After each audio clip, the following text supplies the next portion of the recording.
Nau Mai, Haere Mai, to the Whākī podcast, which invites you and people from all walks of life to converse about various access to equity within the context of Aotearoa.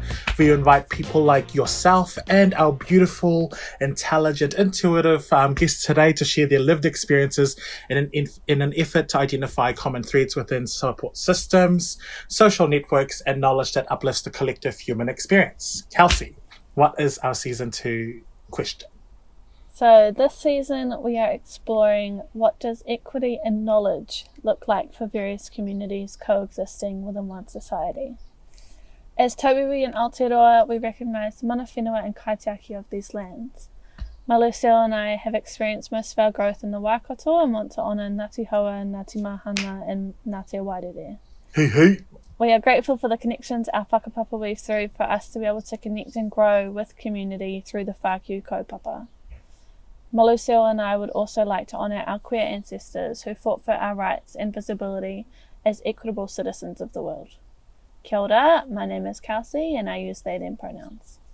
Noi Maori o Tawasa Maluseo, and people use he, him pronouns for me. Hello everybody, my name is Maluseo, and today we just want to gift it off to our champion. Thank you so much for giving us your time, and over to you for you to introduce yourself, however you fashion yourself to be. Kia ora everyone, my name is Cian Parker. I use her, she and her pronouns. I am... where do you start? My dad is Roy Hinare and he comes from Ngāpui. But my mum, Marie, is who raised me, and she is Pākehā. And I was raised in the Waikato, so for me, the Waikato region is home. I was born and raised here. I think I will live here forever and ever. And if I go anywhere else, I'll always come back here. I am an artist, a theatre maker, and a writer, and a performer, and I produce on this side as well. I have a 5-year-old boy, Mason, so I'm also a mom. Those are kind of all the points that I think of when I try and explain who I am. Beautiful. I'm still like, shout out to your son and shout out to the whānau that have raised you, because I have personally witnessed how much your artistry and how much vulnerability that you're able to invite people into, and I feel like that's the beauty of the work that I've been in proximity to, is that your work invites people to rethink or to find new reference points for what vulnerability looks like for themselves, as well as how to hold vulnerability for other people. Now, is that something that you was your aim all along? Like, was that your master plan all along? Or was that something where you like, actually, I want to talk about this and you take what you want to take? I wish I had a master plan. Come in handy. Are you talking about my work? Yes. Yeah, so I guess, I think vulnerability is a really common theme in all the work that I do, but it's never intentional. It always probably stems from honesty, and therefore comes out as vulnerability. So the works that I've made have always stemmed from wanting to explore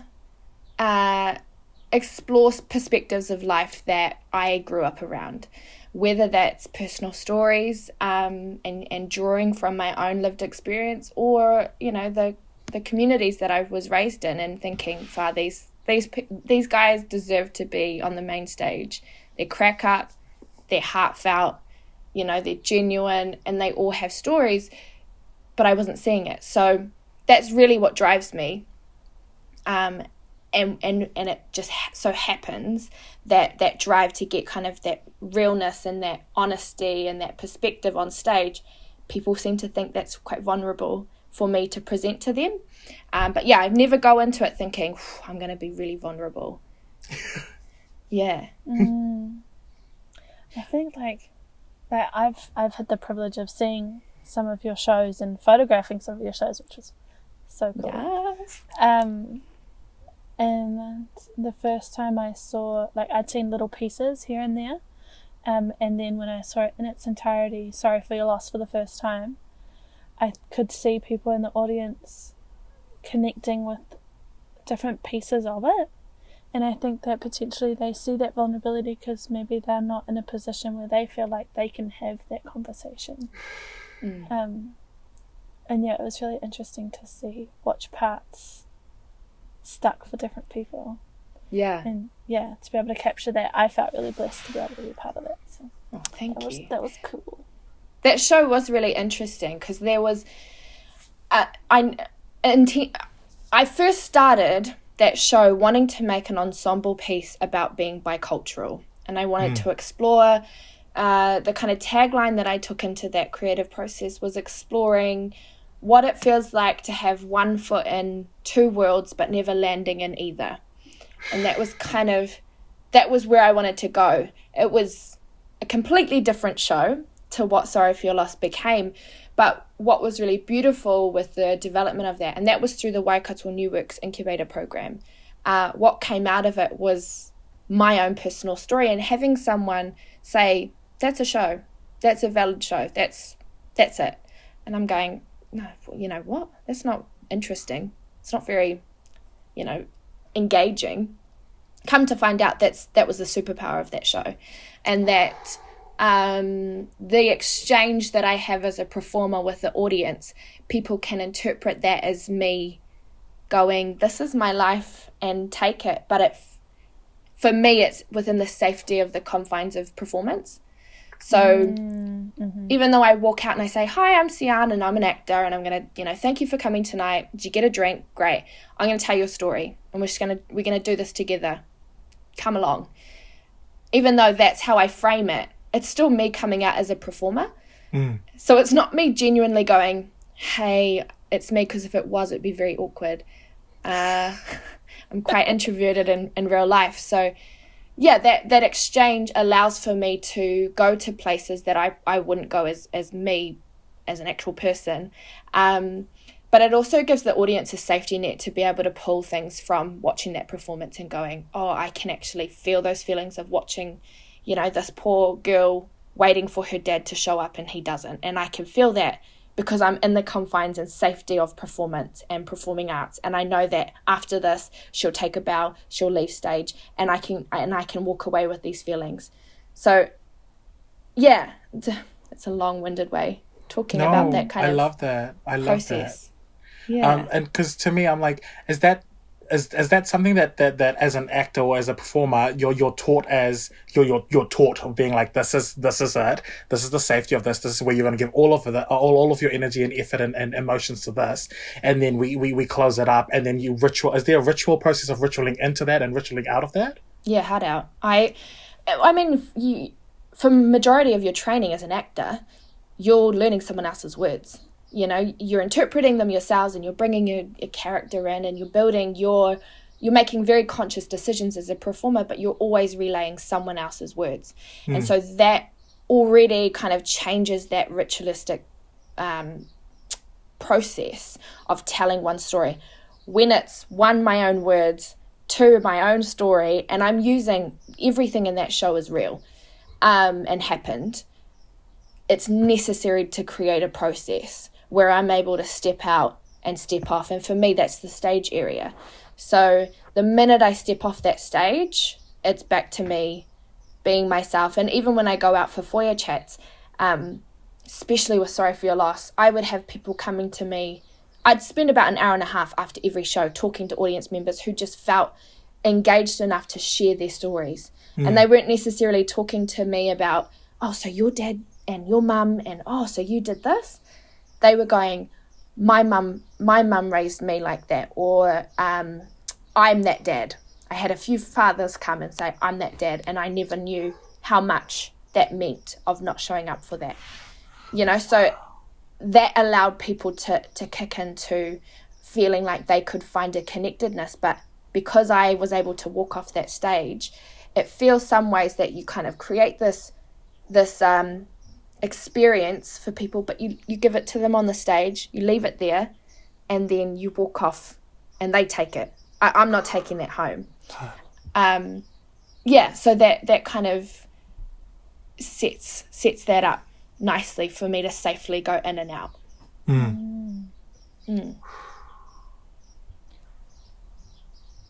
The ability to create that safety for yourself, I think, is really important. I have to recognize as well that I needed time to be able to tell that story. You know, so it's not, and I think a lot of people struggle to see that kind of full circle thing of that story had ended years before I started making it. Delicious. And although, the safety for myself to go there was allowed by time, and I was processing all of that to a point where I was able to present it to people. When I first performed the show, different story. I was really nervous about it. I'm really private, and I'm good at faking it, but I am very introverted. So it's very strange to put out personal stuff like that. But after that first show, and I was terrified. I was terrified of going out there and having people know details about your life. But it's that exchange that happens after the show where multiple people come up to tell you their version of that story, and you go, oh, okay, this story doesn't belong to me anymore. That exchange means that that's their story. Very rarely did I have anyone come up to me to say, so tell me more about that person. Yeah. You know, it's always, I know this person, this is how it made me feel. I remember being like that. And you're like, okay, there's this wall between us where they're holding that story. That's their own. Yeah. Yeah. I'm curious to jump back a little bit around what you said around the knowing of when it was safe for you to share the story. How did you know that you were ready? Was there a moment? Was there an experience? Like, what happened? Or, how did you know you were ready to share? I've got a long-winded story for this, and it might not be interesting to anyone. I think Go there. Come on. So I was 23, I think, when I made that show. And it, as I said before, it was part of the Waikato New Works incubator program. And in the story, there's a Facebook conversation, messenger conversation between myself and a niece. She's actually older than me, but it's a niece. And when I was 18, she messaged me directly on Facebook and said, hey, my uncle is looking for his daughter, and his daughter's name is your name. Is this you? And it was. Cut to when I was 23, I was a part of this incubator program and I was wanting to create my own show. I get a text from that cousin who's an actor, and she said, hey, I've been contracted to do this thing in Hamilton. They're looking for another actor. Are you available? And I said, what are you doing? And she said, the Waikato New Works incubator program. And I was like, I'm on that as one of the makers. And she was like, oh my gosh, we had never met each other. So it was a really strange, we kind of came together. She told me a lot about my dad, but I just was never ready to kind of meet her. And she didn't want to cross that line, So we had chatted a few times throughout the years, but we never met. We lived both in Hamilton, never met. I followed her. She's been in, movies and stuff. I watched her, but never met her. And then I show up to one of the workshop weekends. Kelsey, you probably photographed this weekend. And I showed up at the Medial Theatre, and she was sitting at the table with Victor Roger, and we were having one-on-one mentor sessions with different mentors. And I realized it was my turn. And I had come in late from work, so I didn't, meet anyone beforehand. I walked straight in, sat down on the table. Opposite me was my niece, Awhina. Awhina Rose Ashby Hinare. She's sitting there. Victor Roger's sitting there, who's a well-known playwright. I'm overwhelmed, and Victor's asking me about this ensemble piece, and he's going, how can you make it, different? You're bicultural. There's been many shows about this. What's different about your story? And I'm like really stiff and giving weird cardboard answers, and I keep looking at Awhina, and Awhina's looking at me, and we're both giving like, and he's like, okay, what's going on? Something's going on. What's going on?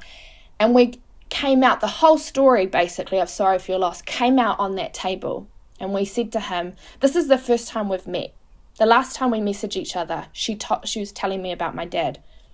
And we've never met in person, and this is our first meeting that you're watching. And he went, this is the show. This is more interesting than anything you've told me. This is your show. And I looked at her and I went, I couldn't possibly, I can't tell that, that has to do with my dad, who I don't have communication with. Spoiler alert, he had passed away. It was like, I can't tell that story. And she looked at me, she was like, yeah, you can. It's your story. I was like, can I tell this story? Is this my story to tell? What should I? That was the exchange that led me to making Sorry for Your Loss. That was where I went, oh, maybe I can take ownership of that story, and being able to build that relationship with Awhina in the space where she went, yeah, you tell that. I'll talk to my aunties. I'll talk to your dad's sisters. They're going all good. Go, tell. And I was going, oh, okay.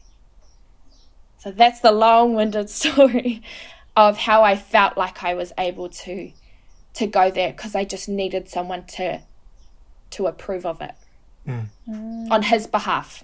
Yeah. That's beautiful. I didn't know that you guys had never met. Yeah. That was crazy. Never. And to meet at the mentor session. Yeah. It wasn't like meet and greet beforehand, everyone kind of, hi, I'm so-and-so. I had to come straight from work, and I sat down at that table, and Victor's given me some questions, and I'm like, hi. It's crazy. And you're so right. Victor is a player, like, it's a powerhouse, right? Like, when you said you were starstruck, like, I'm like, yo, it feels. Yeah. It feels. I'm so, yeah, that's such a, you front-loading it. It might be a boring story. I'm like, what? No, that ain't. You it's what? just long. It's long. Yeah. I'm curious, when we talk about knowledge, I feel like each person, it's one of those words like knowledge and trust and respect are words that everyone kind of has their own idea of what that word means for them. And so I'm curious, like, what is knowledge to you? If you had to describe it, what would it be? I've been trying to think of this, and I think initially if you were just to ask me off the cuff, it would, and I wish it wasn't, but it would be heavily tied to education. It would be tied to formal education. It would be tied to, training, to, what's that saying, to become a master at something you have to do 10,000 hours or something? It'd be tied to that kind of thing, and commitment to something, and working towards and being knowledgeable about something. And I was thinking about that, and I was thinking, I know so many people that have not had formal education, that didn't do well in institutions. But I would go to them for so many things.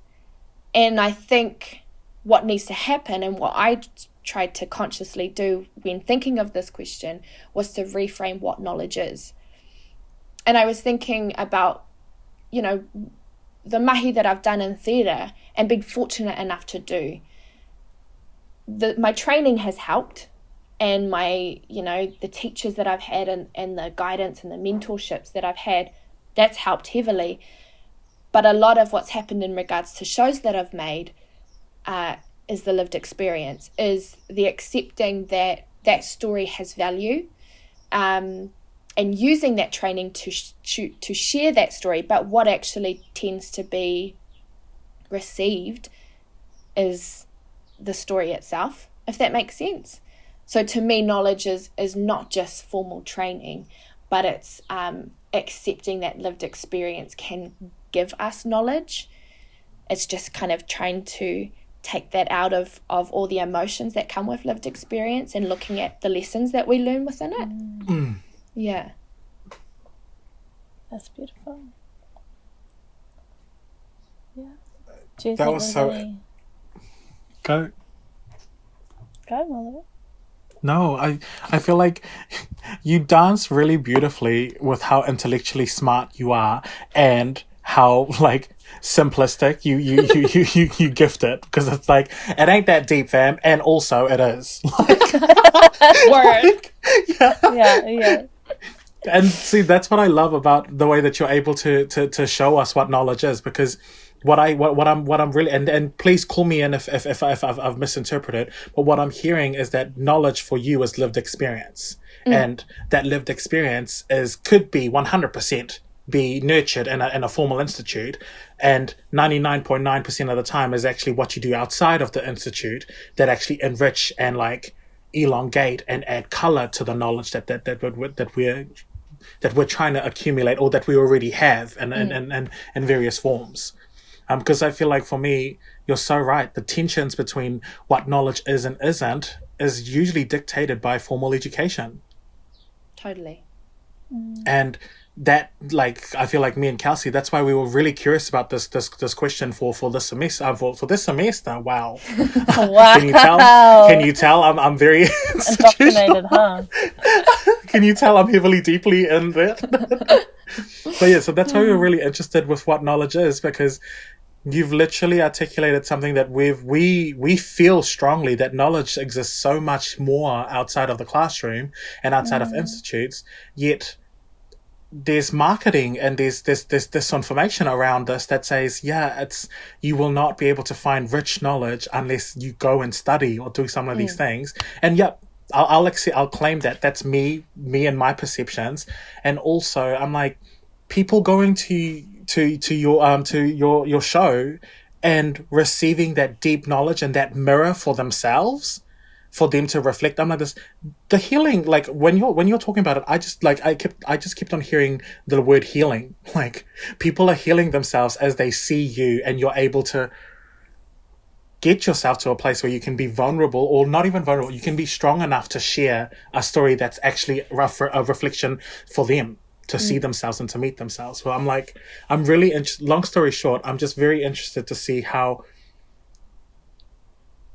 is that something like, is knowledge for you something that we already have innately, or is that something that we have to experience to gain, or a bit of both, I guess? I think both. I think both, because you can't. Some kids, they're walking around, you're like, that kid has seen something, they've got something, and they've only been alive for a year, and you're like, no kid should be able to do that.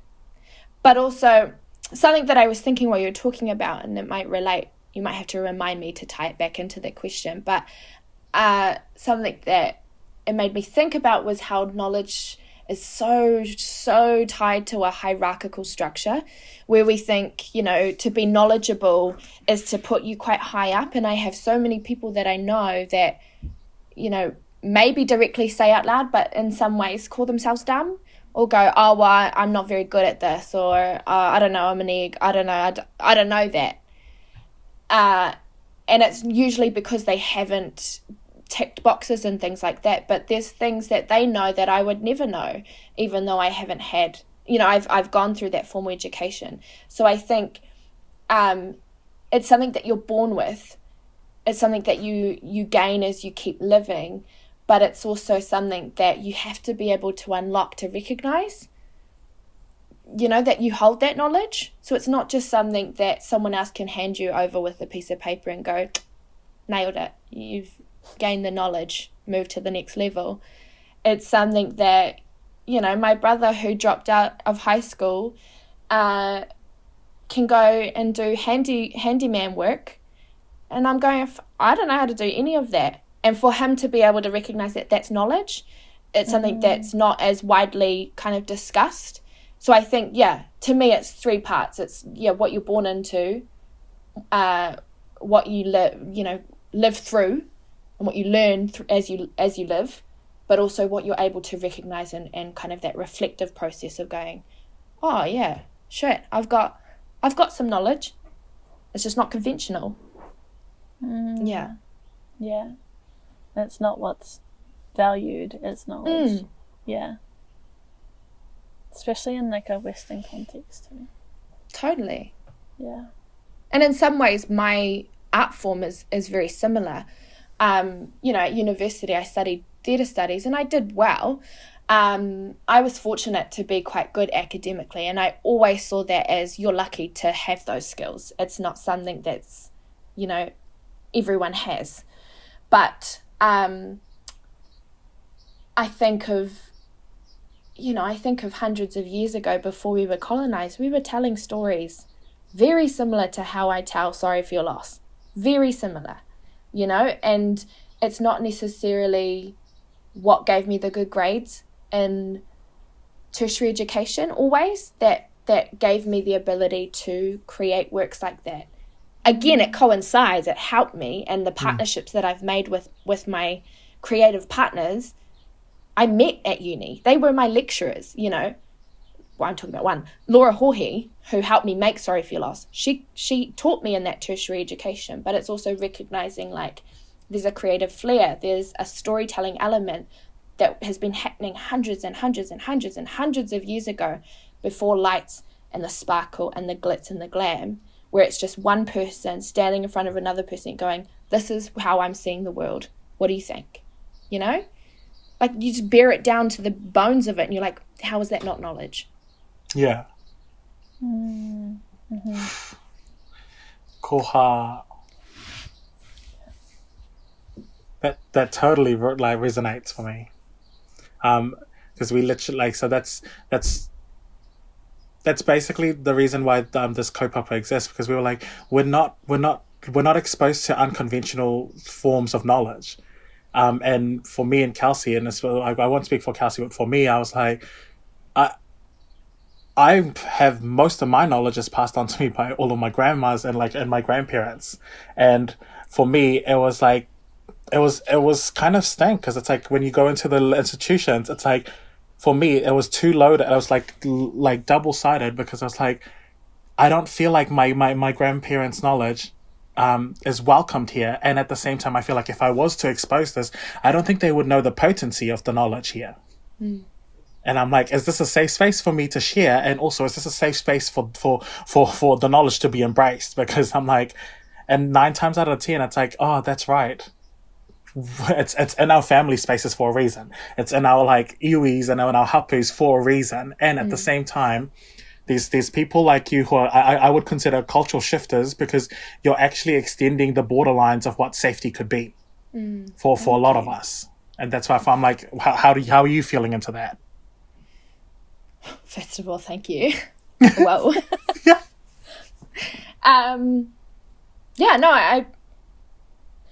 one thing, there is value in the education system. That could be controversial. I'm gonna put that out there now. I understand. But hear me out. Yeah. So I grew up in Melville, and I love that community. I love it. That's home. I walk through those streets. I go to Beta Street. I go to Erlich, and I'm like, home. But there was not a lot of opportunity there to see beyond what was there. And what I mean by that, and it's coming from love, is that it would have been super acceptable to see after school to think, I'm going to be a parent, probably a solo parent, go on the benefit. I might work entry-level jobs. We're our local supermarket, we knew who worked there, the dairies, the laundromat, the bottle shop, all of that. That's kind of where I'm at, retail or hospo. If I want a job, that's where I'm going to go, petrol station. Again, not to say anything bad with these, but talking about looking at, outlook of life and how far we could go. I'd end up in jail. I'd be in a gang. I'd have issues with the system constantly. That was my perception of what could have been. And because I was fortunate enough to be good at school, I was able to see a pathway beyond that. And I never, ever disregard that as being luck. I'm good at it and I worked really hard at school, but I was fortunate that I was able to academically strive for excellence and go further. And so for me, academia was a pathway of reaching beyond what was expected of me. And again, not to say anything is wrong with those things that I pointed out, but it's just a community trying to survive. That's all it was. It was just people were hustling and we were just trying to make ends meet. And, if you got new school shoes at the start of the term, mean as. But other than that, everyone was just trying to do their best. So for me, formal education gave me the stepping stones to see, oh, I could do that. And again, that only kind of went to teacher. I went, I'm going to do well. I'm going to get scholarships. I'm going to get the highest grade possible. I'll go to university. I'll be the first in my family to go. I'll graduate and I'll be a teacher. And that was, again, lifting what I perceived possible in my life. So when we're talking about knowledge, there is huge value in an education system. I found my worth in education. I found my place in the world. I found, I'm worthy enough to get excellence. And I'm worthy enough to get merit, but I know I have the hustle to get excellence. And it gave me goals. It gave me, okay, I'm going to set higher and I'm going to push harder and I'm going to push harder. And I look at my peers and I look at my family and I look at their friends, my siblings' friends, and I think, the education system failed them. They didn't have believers. They struggled. Academia was not for them, and they didn't have the skill set that I had. And I see that reflected in the pathways that they were able to take. So, that's my long-winded way of saying there is value in the education system. Again, we have to be careful with how we structure that in terms of hierarchy. I don't think one's above the other, but I think for many kids like me that grew up in a community like myself, it can be your safeguard. It can be something that you can show up for and you can get to places. And for my journey of formal education, I've now become able to choose my pathway. I'm able to choose what career looks like to me and have variety in the life that I live. And that has a lot to do with my education. True. Does knowledge change, or can you talk on the tension points when and how knowledge plays out for you as a teacher versus a student? Yes. So I was talking about the settings in which the tension and the shifts are based on. So for me, the main thing of tension and having to shift that knowledge is dependent on where I'm at.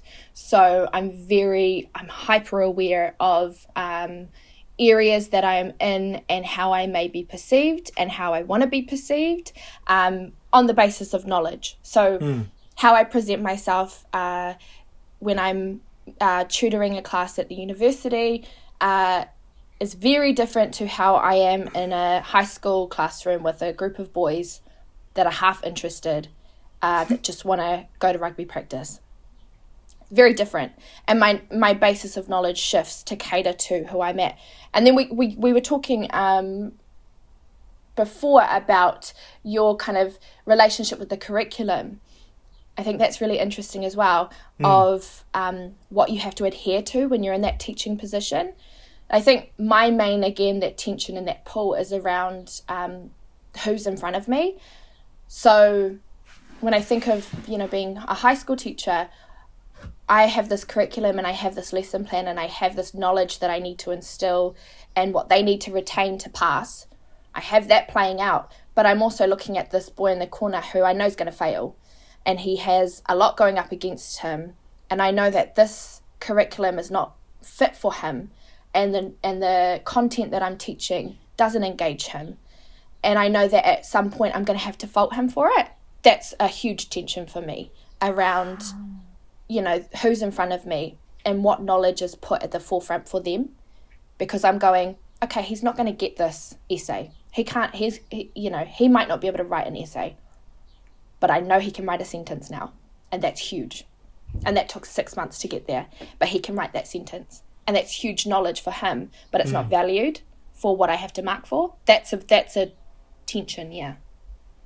I love that, because literally that's one of the main tension points that I've experienced as well, is that because people come into the classroom as at different stages of life, and they're with different resources, with different knowledge in their kite, and it's like somebody literally writing a sentence or somebody finally telling their story is a massive leap.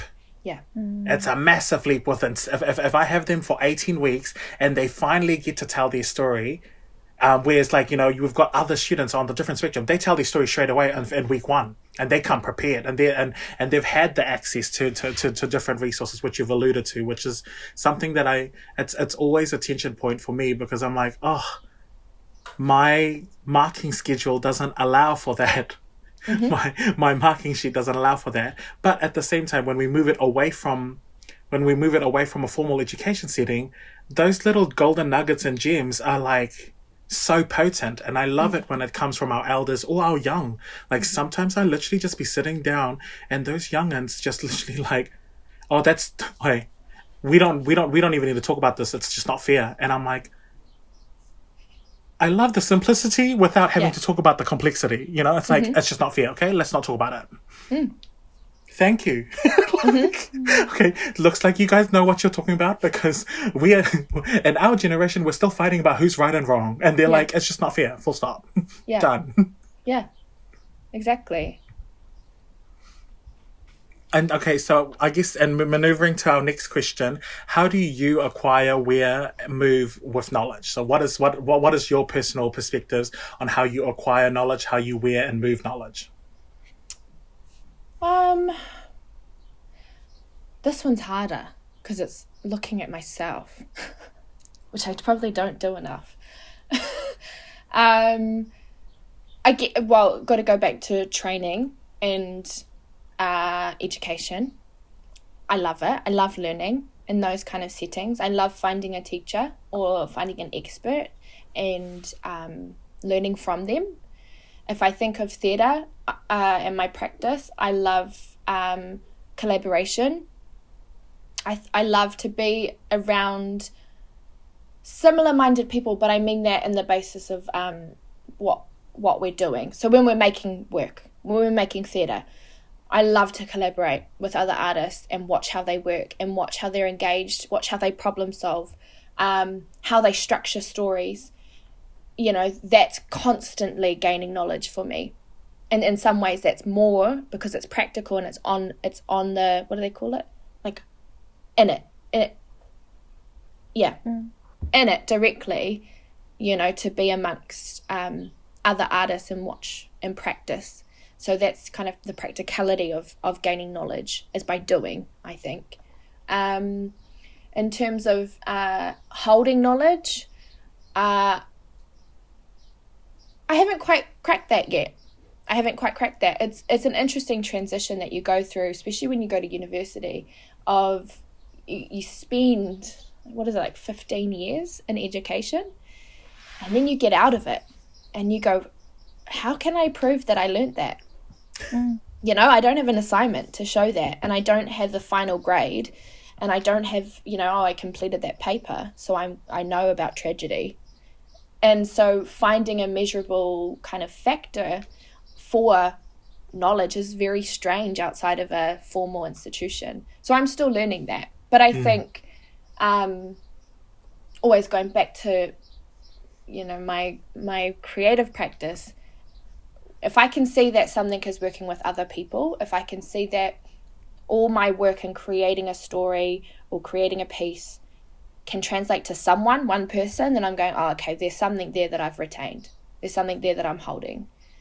And then when I think of like life experience and how I'm holding that kind of knowledge and my perception and my experiences, I think of my son, and I think of what I choose to install in him, and I think of what I tend to gravitate to protect him from.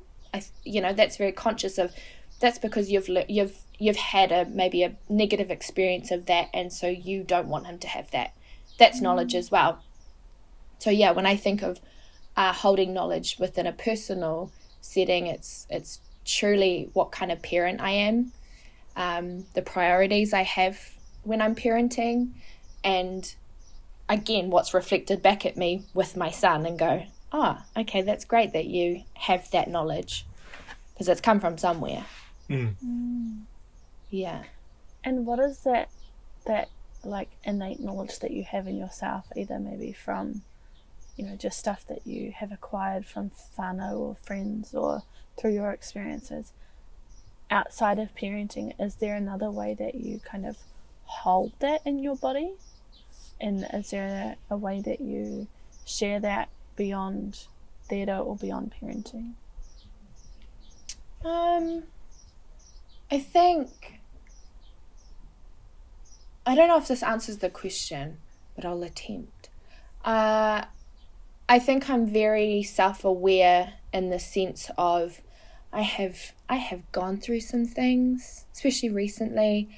The last few years there's been highs and there's been lows, but I'm really good at being able to compartmentalize that struggle and to be able to, the way I see it, and I work really visually, so sometimes words don't work. The way I see it is some way that I hold knowledge is that I'm able to pull things out, whether that's trauma or that's, good or bad knowledge. I don't know.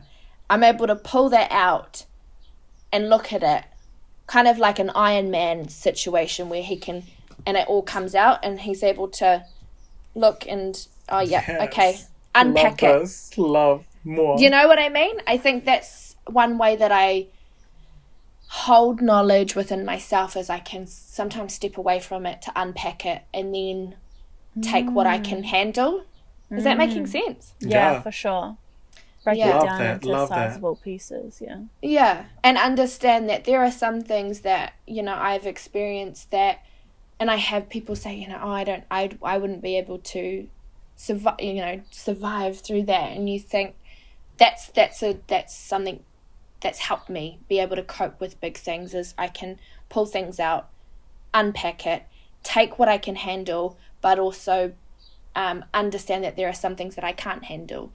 But are there yet, right? See it at least yet. Exactly. Yeah. I think often it's easy for people to say, okay, so this thing is right in front of me, I have to deal with it right now, and if I don't, then I'm not a strong person, whatever that bullshit means. I've had a very similar navigation through that as well. Like, I know that I need time and I need to be in a space to be able to deal with certain experiences. And there's one in particular that I know that I haven't been ready to deal with for a long time. And kind of like what you were saying around the story with your dad, the Sorry for Your Loss show. Like, you just need the time to process. And like, I think I'm coming to the tail end of that now. I'm not quite sure, because it kind of feels like it maybe. Who knows? But yeah, I understand. In my own way, I can identify with what you're saying. It's interesting. Because not having to deal with it all right now. Yeah. Do you ever,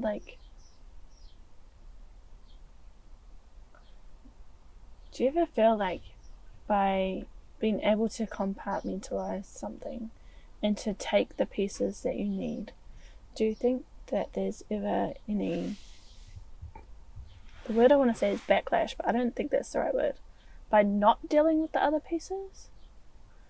Of like, I don't want to deal with that right now, but still recognizing that it's there. Like, do you think that there's any social or societal baggage around not dealing with something? Yeah. Do you know what I'm trying to say? Yeah, I think so.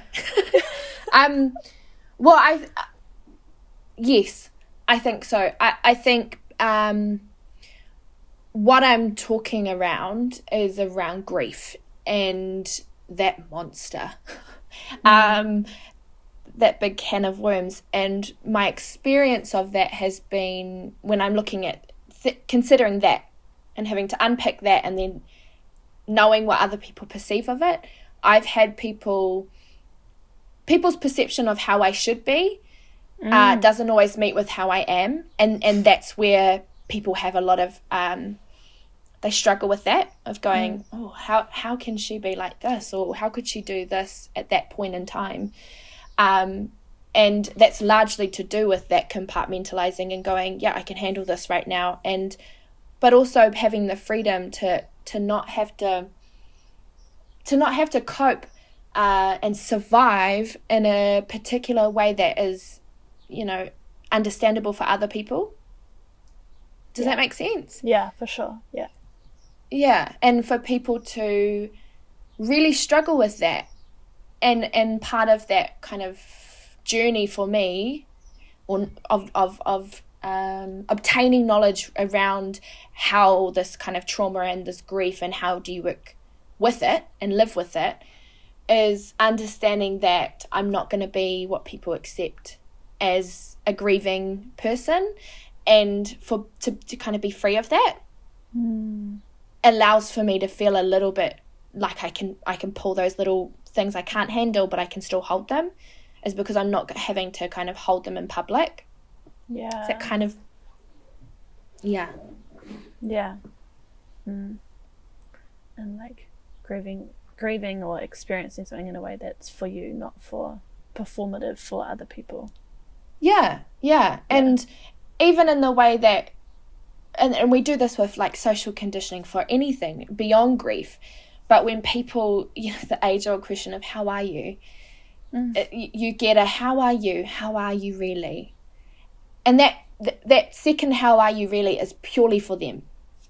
Do you know what I mean? And it's understanding that, and that's something that I've recognized through compartmentalizing and stepping away from things and seeing what's really happening, and then having to step back in, is understanding, if I said to you right now, I really struggle to get out of bed right now, I have to remind myself to shower and to eat, and I'm here at the supermarket to get more groceries, and it's a hard thing to get to, then they'll feel better about it, because they can digest that. They go, oh, that's understandable. That's what I expected. But if I were to say, yeah, good, I'm actually getting chocolate. I really feel like chocolate covered strawberries. So popped in to get strawberries, and I'm so excited for a Netflix and chill, And they're like, wait, what?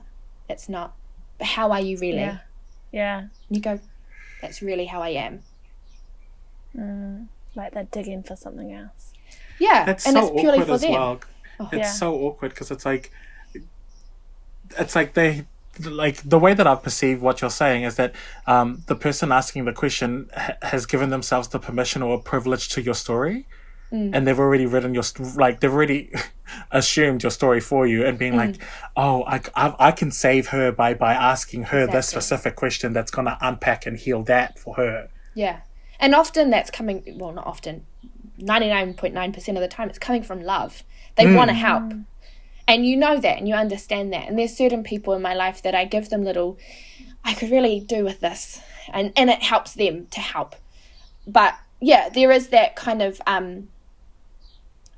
that varying understanding of giving people time and space with their own experiences and their own, lessons that they've learnt. And to value that there is learning happening, even if it doesn't look like it. I can go to a social event for work and I will be laughing and I'll be drinking and very social, and I've got that mask on because the mask at home is not for anyone else. Yeah.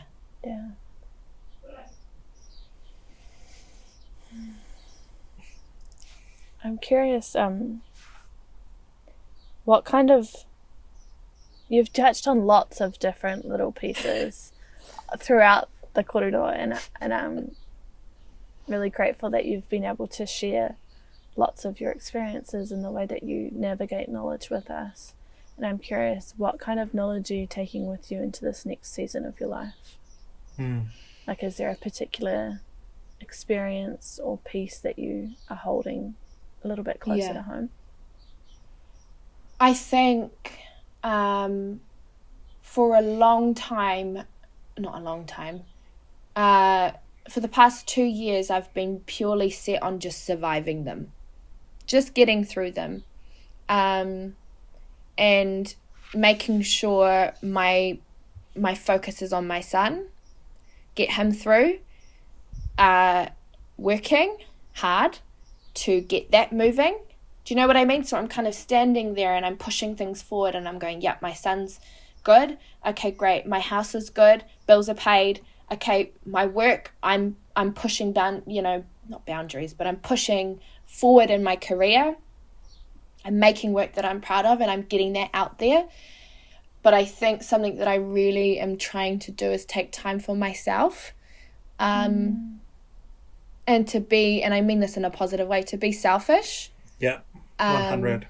Yeah, and that's, you know, in all facets, and I do mean, you know, physically and materialistically, but also just for me to have time to look after myself. I think I've spent a lot of time looking after other people, and that's reflected in those around me. But yeah, really trying to fill my own cup is kind of my focus.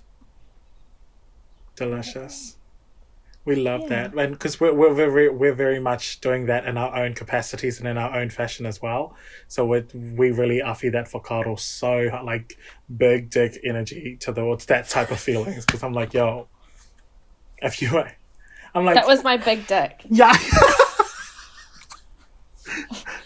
No, because I'm like, at the end of the day, well, I was unpacking this with Kelsey earlier on this week, but it was hard for me to even admit that I could be selfish. And I'm like, I have been selfish the whole time.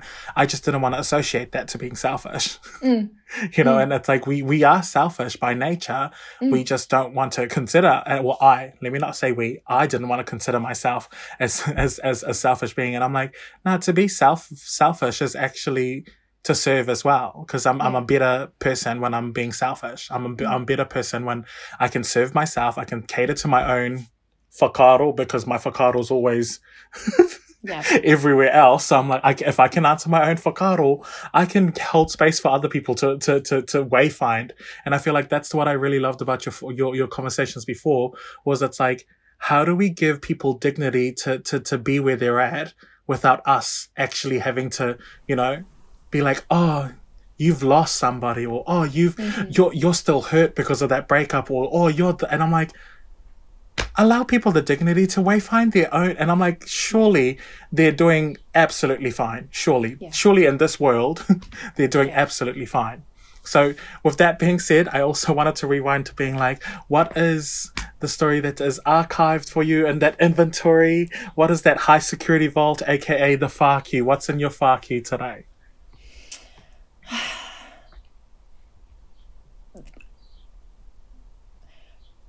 Again, it's long-winded.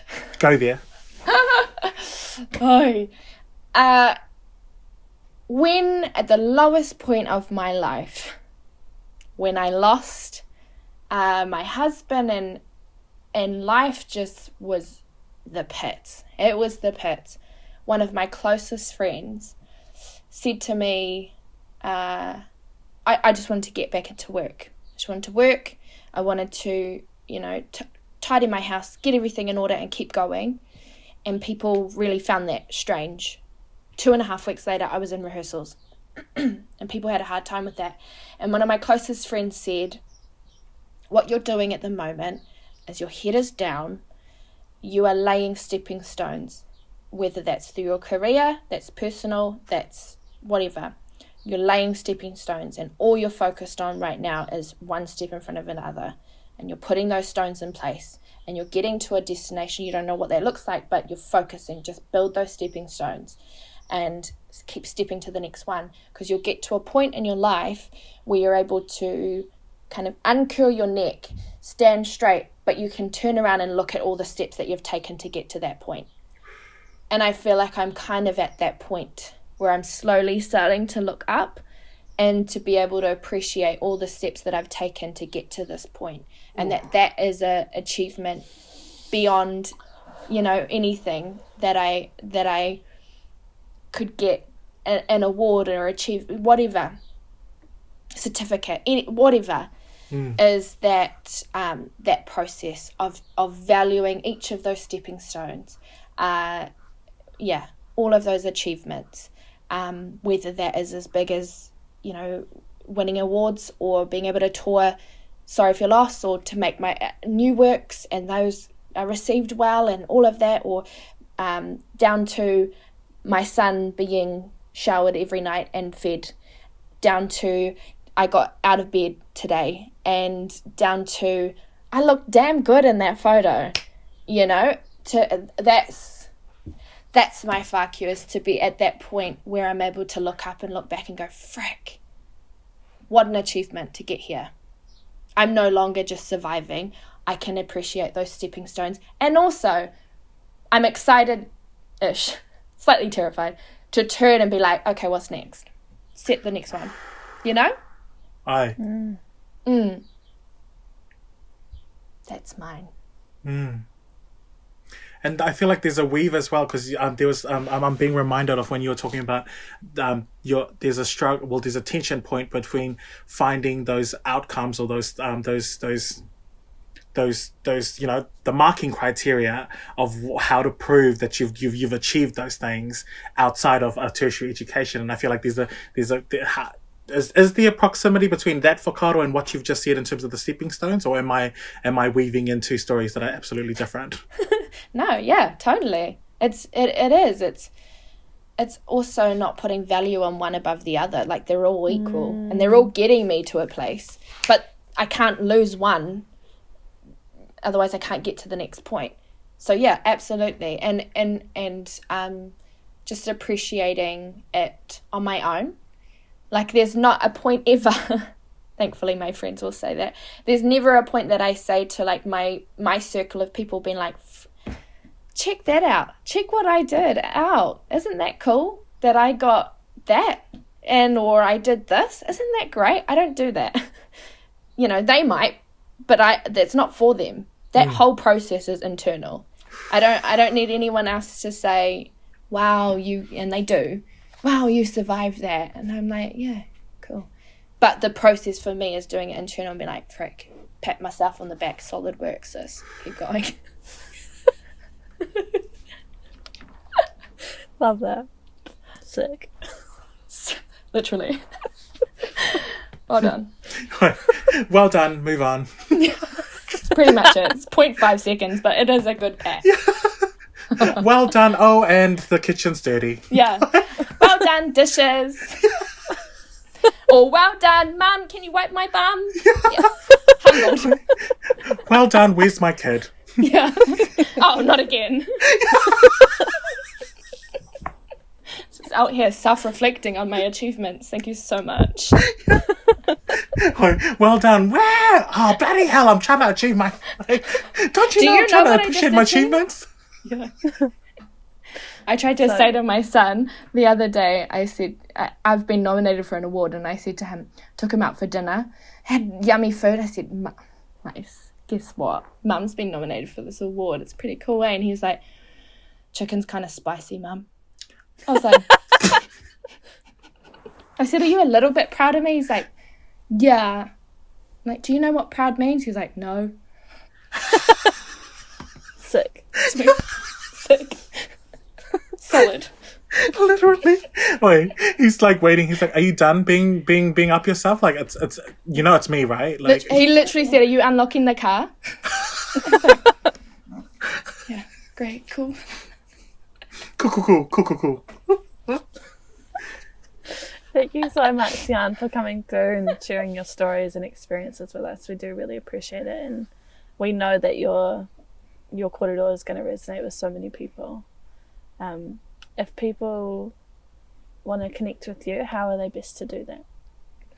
I have a website, but I'm probably most active on Instagram. cian.parker.artist is my social media, Facebook, Instagram. And I think that's, I should know, that's the website as well, cian.parker.com. I think. We'll definitely link it in below as well, so at least that way you Great.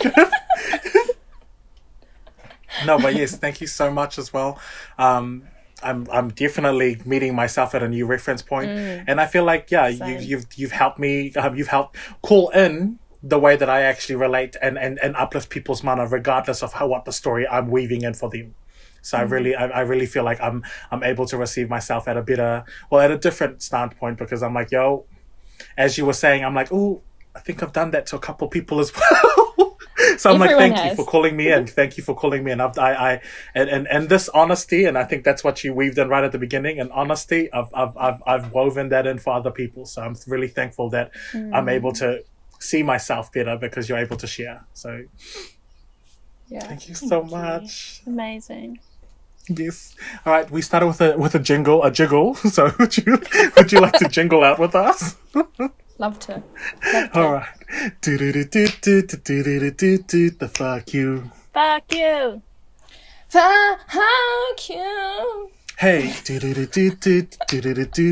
fuck you. Fuck you. You. My God. She's so beautiful. Oh, you.